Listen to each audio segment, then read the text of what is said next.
Justice Sanjeev Khanna ने CGI पद संभालते ही सुप्रीम कोर्ट के काम में बड़े बड़े बदलाव कर दिए हैं। सबसे पहले तो उन्होंने पूर्व सीजीआई डीवाई चंद्रचूड़ ने जो व्यवस्थाएं बना रखी थीं, उन्हें खत्म किया और पुरानी परंपराओं को शुरू कर दिया।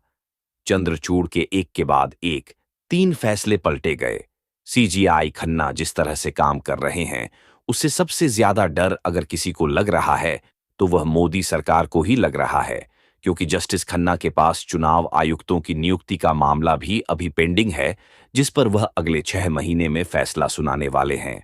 दरअसल चुनाव आयुक्तों की नियुक्ति के लिए सुप्रीम कोर्ट ने एक कमेटी बनाई थी, जिसमें 3 सदस्य थे, पीएम, नेता विपक्ष और सीजीआई। लेकिन मोदी सरकार ने कानून बनाकर इस कमेटी से सीजीआई को हटा दिया था और अब कहा जा रहा है कि अगर सीजीआई खन्ना ने सरकार के कानून को रद्द किया तो मोदी सरकार मुश्किल में घिर जाएगी। और इस बीच सीजीआई खन्ना ने मोदी सरकार को एक दूसरे मामले में घेर लिया है। नोटिस जारी किया गया है, जवाब मांगा गया है। तो आखिर क्यों मोदी सरकार को सुप्रीम कोर्ट की तरफ से दिया गया नोटिस? इसी पर आज हम अपनी स्पेशल रिपोर्ट में करेंगे बात। नमस्कार, मैं हूं अंशिता। सीजीआई संजीव खन्ना का क्या मोदी सरकार से बड़ा टकराव शुरू होने वाला है? इससे पहले जो भी सीजीआई आए हैं, उनका सरकार से किसी न किसी मुद्दे पर मतभेद रहा है, लेकिन अब हालात ऐसे होते जा रहे हैं कि अगर मामला नहीं सुधरा तो देश की स्थिति पर प्रतिकूल प्रभाव पड़ेगा और इसके लिए जरूरी है कि मोदी सरकार तेजी से फैसला ले, जो अभी तक दिखाई नहीं दिया है। इस बीच संजीव खन्ना, जो कि सीजीआई हैं, अभी-अभी बने हैं और जस्टिस संजय कुमार की पीठ ने एक जनहित याचिका की सुनवाई करते हुए मोदी सरकार को नोटिस जारी कर दिया है। नोटिस का सबसे बड़ा कारण है कर्ज वसूली के काम में आ रही सुस्ती का। दरअसल सुप्रीम कोर्ट में निश्चय चौधरी ने एक जनहित याचिका दायर की।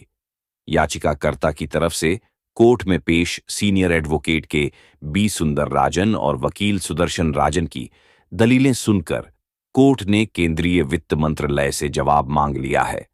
आपको हम बताते हैं कि आखिर क्या है पूरा मामला, जिसके चलते याचिकाकर्ता को सुप्रीम कोर्ट आना पड़ा।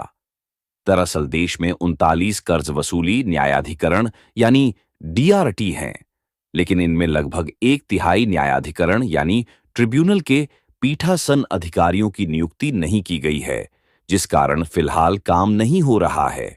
ट्रिब्यूनल के अधिकारी को कोर्ट के जज की शक्तियां मिलती हैं। ऐसे में ट्रिब्यूनल में अधिकारी की नियुक्ति नहीं होने के चलते कई मामलों की सुनवाई ही नहीं हो पा रही है, जिससे बैंकों और वित्तीय संस्थाओं के लिए आर्ण वसूली में तेजी लाने के उनके मूल उद्देश्य को नुकसान पहुंच रहा है।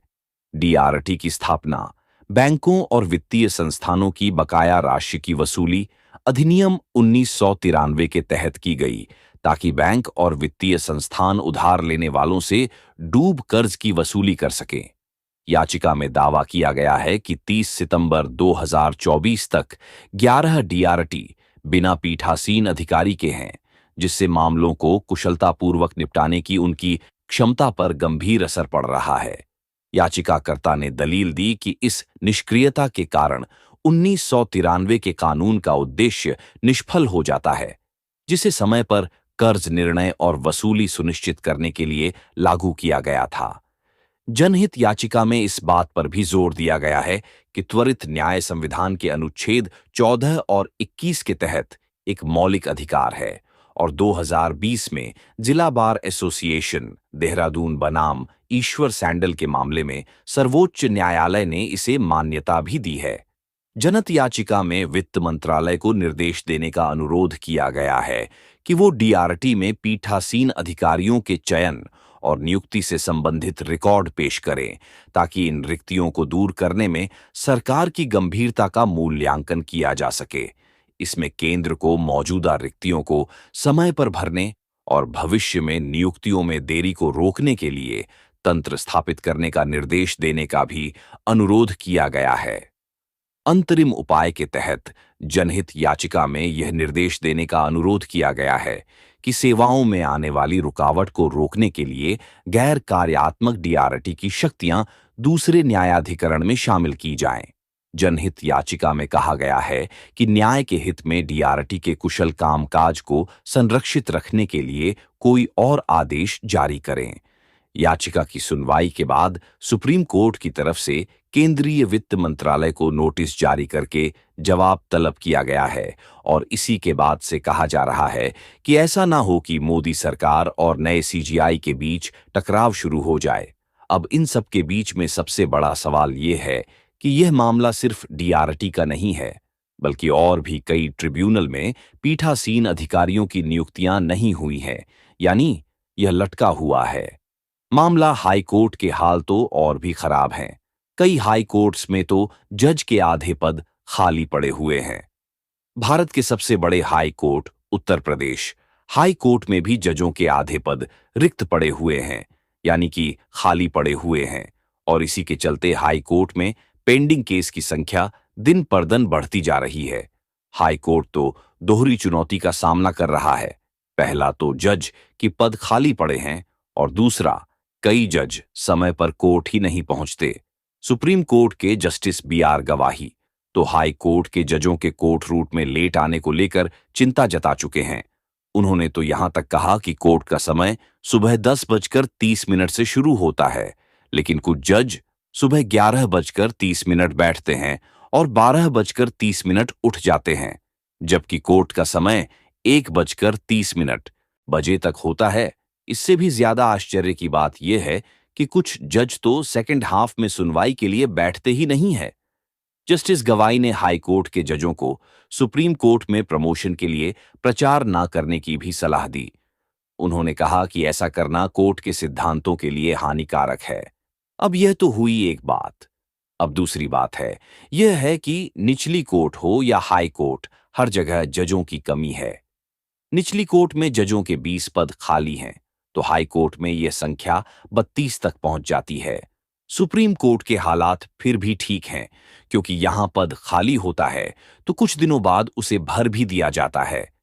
सुप्रीम कोर्ट का कॉलेजियम तुरंत एक्टिव हो जाता है, लेकिन हाई कोर्ट और निचली कोर्ट के जो मामले हैं उसमें स्थिति बेहद खराब दिखाई दे रही है। बात हम हाई कोर्ट की करते हैं। हाई कोर्ट में जजों के 32 पद खाली हैं, लेकिन यहां एक बात गौर करने वाली है, वो यह कि दक्षिण भारत के हाई कोर्ट में जजों के पद कम खाली हैं, जबकि उत्तर भारत में ये संख्या बहुत ज्यादा है। केरल हाई कोर्ट को ही देखें तो 1 नवंबर तक यहां जजों के खाली पदों की संख्या सिर्फ 4 पर थी, जो सभी बड़े हाई कोर्ट में सबसे कम है। दक्षिण भारत के दूसरे राज्यों में भी यह संख्या बहुत ज्यादा नहीं है। मद्रास हाई कोर्ट की अगर बात करें तो 11 पर है और कर्नाटक हाई कोर्ट की अगर बात करें तो मात्र 19 पर पद खाली पड़े हुए हैं। और अब बात अगर उत्तर भारत की करें तो उत्तर भारत में सबसे बड़ा high court Allahabad high court है और यहां जजों के करीब आधे पद खाली पड़े हुए हैं, जो देश के सभी 25 हाई कोर्ट में सबसे ज्यादा हैं। अन्य जगहों पर भी स्थिति कुछ ऐसी ही है, जहां उड़ीसा हाई कोर्ट में 42 पद खाली पड़े हैं। वहीं उसके बाद कलकत्ता हाई कोर्ट की अगर बात करें तो 40 पद खाली है। पंजाब और हरियाणा की बात करें, दिल्ली और गुजरात की बात करें तो पंजाब और हरियाणा में 3,838 पद खाली पड़े हैं और बॉम्बे में 27 पद खाली पड़े हुए हैं। तो अब ये सवाल उठ रहे हैं कि हाई कोर्ट में नियुक्ति को लेकर सरकार आखिर कर क्या रही है। दरअसल हाई कोर्ट में जजों की नियुक्तियों को लेकर वही प्रक्रिया है जो सुप्रीम कोर्ट के जज के लिए होती है। हाई कोर्ट में 3 वरिष्ठ जजों का कॉलेजियम नए जज के नाम पर मोहर लगाता है और जिस नाम को तय किया गया है उसकी सिफारिश सुप्रीम कोर्ट से करता है। सुप्रीम कोर्ट का कॉलेजियम हाई कोर्ट की तरफ से आए नामों पर विचार करता है और अगर वह मंजूरी दे देता है फिर इसे सरकार के पास भेज दिया जाता है। सरकार इसे राष्ट्रपति के पास भेजती है और राष्ट्रपति की मंजूरी मिलती है। जज की नियुक्ति कर दी जाती है, यानी राष्ट्रपति मंजूरी जैसे ही देगा जज नियुक्त हो जाएंगे। इस प्रक्रिया में सबसे ज्यादा समय अगर कहीं लगता है तो वह सरकार की मंजूरी को लेकर ही लगता है। सरकार कई बार महीनों तक कोई फैसला नहीं लेती है और इसी के चलते हाई कोर्ट और कई बार सुप्रीम कोर्ट में जजों के पद खाली